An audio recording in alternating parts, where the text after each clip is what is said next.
আমরা বলতে চাই এদেশের আল্লাহু আকবারের ধ্বনি প্রত্যেকটা মুসলমানের রক্তের রঞ্জিত হয়ে আছে, প্রত্যেকটা মুসলমানের পশমের গোড়ায় গোড়ায় আছে। আল্লাহু আকবারের ধ্বনি আমার জন্মের পরে আমি আমার কানে শুনেছি, আপনি আপনার কানে শুনেছেন। মরণের পরে জানা যায় সর্বপ্রথম ধ্বনি দেওয়া হবে আল্লাহু আকবারের ধ্বনি। মুসলমান যদি বাঁচতে হয় এ ধ্বনি দিয়ে বাঁচবে, মরতে হয় এ ধ্বনি দিয়ে মরবে, টিকতে হয় এ ধ্বনি দিয়ে টিকবে। ঠিক কিনা?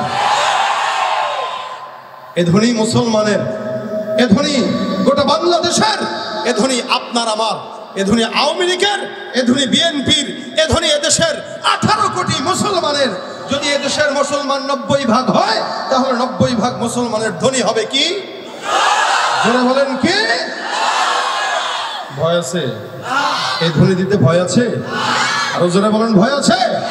আসবে বিজয় রক্ত আর জীবনের বিনিময়, আসবে বিজয় রক্ত আর জীবনের বিনিময়। বিপ্লব মানে জীবন দেয়া বসে থাকা নয়, সে কোনদিন আসবে না রে করো যদি ভয়। লড়াইয়ের ওই ময়দানেতে যেতে তোমাকে হবে, প্রয়োজনে সব রক্তটুকু জমিনেই ঢেলে দেবে। লড়াইয়ের ওই ময়দানেতে যেতে তোমাকে হবে, প্রয়োজনে সব রক্তটুকু জমিনেই ঢেলে দেবে। তবুও তোমায় লড়তেই হবে, মানিবে না পরাজয়। তবুও তোমায় লড়তেই হবে, মানিবে না পরাজয়।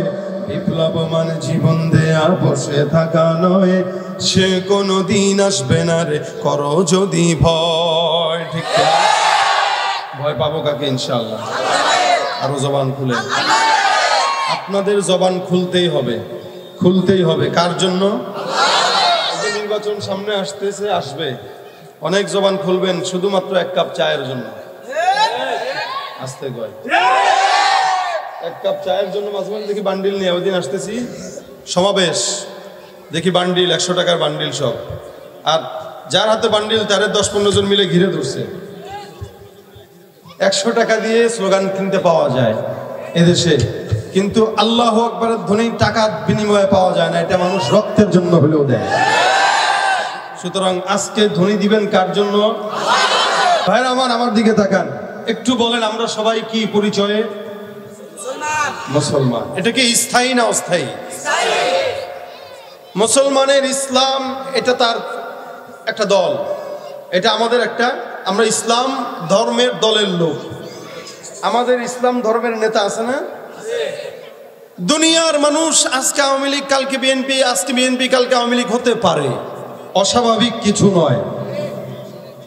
কিন্তু মুসলমান কোনোদিন মুসলমান ধর্ম ছেড়ে অন্য কোনো জায়গায় যেতে পারে না, এটা তার জন্য শোভা পায় না।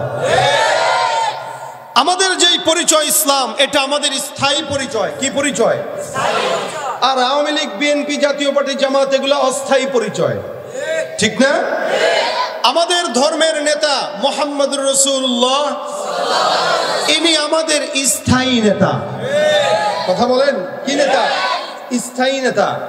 আজকে আছে কালকে নাই, এটা হতে পারে। কিন্তু আজকে যাকে আপনি নেতা বলে স্বীকার করছেন, কালকে সে আপনার বিরোধী দলও হতে পারে। কিন্তু আমাদের যে দল ইসলাম, এটা কোনোদিন শেষ হবার নয়, এটা অস্থায়ী নয়, এটা স্থায়ী। আর আমাদের দলের লিডার যিনি, তিনিও স্থায়ী। আমাদের ঘর যেটা, ওটাও স্থায়ী। সেটা কি? আমাদের ঘর কি? কি কয় ঘর? কবর আমাদের ঘর। কি ঘর? আমাদের আসল ঘর কোনটা? মসজিদ। আপনার ঘর নিমিয়ে মসজিদ আল্লাহর ঘর, এই শিখছেন আজীবন। ওয়াজ তো অনেক শুনেন, অনেক ওয়াজ শুনেন। অনেকজন মানুষ আছে 40 বছর ধরে ওয়াজ শুনে, কিন্তু এটাই শিখলো যে আমাদের ঘর মসজিদ। আল মসজিদু বাইতুল্লাহ। কি? আল মসজিদু বাইতুল্লাহ। মসজিদ কার ঘর? আর কবর কার ঘর? আমাদের ঘর। এটা অস্থায়ী না স্থায়ী? স্থায়ী। তার মানে মুসলমানের যেটাই হোক, সেটা রাজনৈতিক পরিচয় হোক, ইসলাম এটা বলতেছি আমি, মুসলমানের নেতার পরিচয় হোক, মুসলমানের মালিকের পরিচয় হোক, মুসলমানের ঘরের পরিচয় হোক, এগুলো সব হলো স্থায়ী।